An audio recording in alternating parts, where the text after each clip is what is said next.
Hi guys, John Penny here from the Black Belt Academy and jpblackbelt.com. This is Sam. She insisted on joining us for the video today.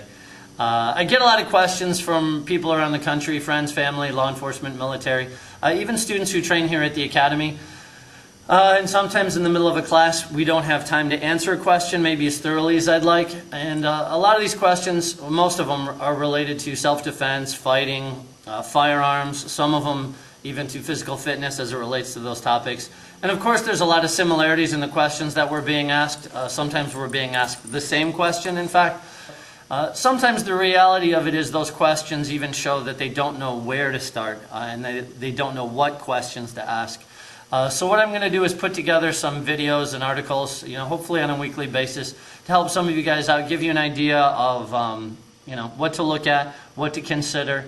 And this first video, I'm not going to answer any specific questions per se, but I am going to give you some principles or some things you might want to keep in the back of your head.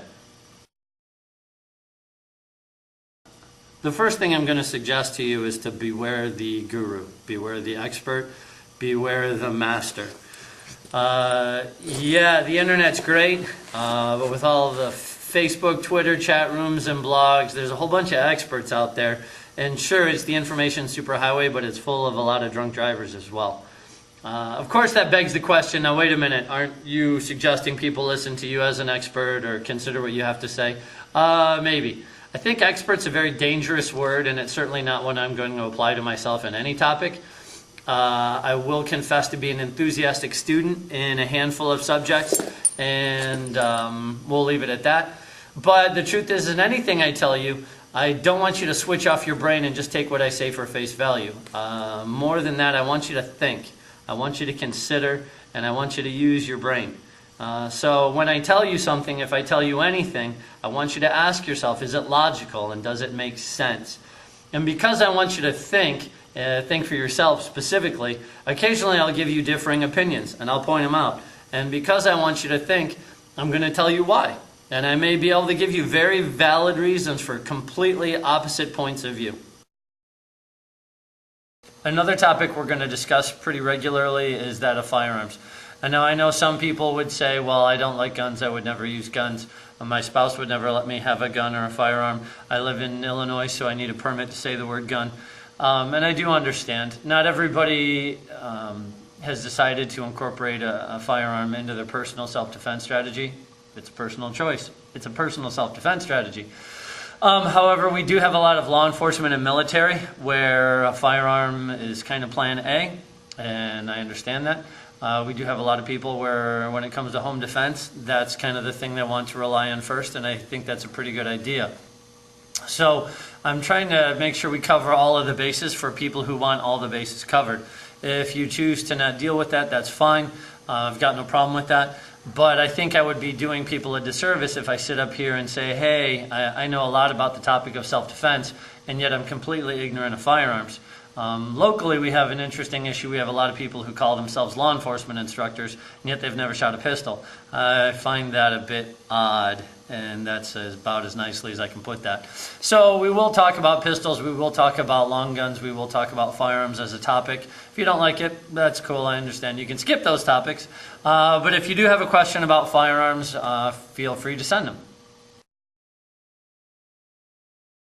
Last but not least, I'm going to try really hard in these videos to not get bogged down in technique and technical skills. At least not too heavily so. Yeah, I teach technique and technical skills, at least as they relate to self-defense, for a living, and it's great. I love it. But the reality of it is most of you are not going to get here and train with me. And so I'm really not helping you if I try to teach you some sort of super secret ninja death technique from the government in a 60-second video. But rather what I want to do, as I said before, is I want to teach you how to think. I want to teach you how to evaluate for yourself, so when some guru, expert, master teaches you a skill, a technique, a tool, you can look at it and evaluate it for yourself and decide, is this something that would actually work? Is this something that would hold up under stress and be effective in the street? Of course, if the answer is no, then you need to ditch it. If the answer is yeah, I think it would, then you need to look at how to best incorporate it into your present skill set. And that's what we're going to work on in these videos. Thanks for watching, and please, if you have questions or comments, I really want to hear from you. Best way to reach me is via email at john@jpblackbelt.com. That's JON@jpblackbelt.com, and we'll talk to you soon.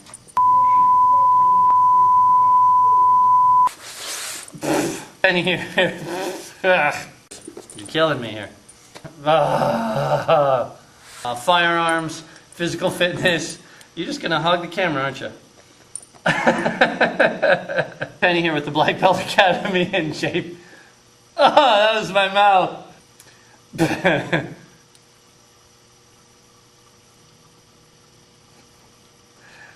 John Penny here with the Black Belt Academy. Not the ear. Very sensitive.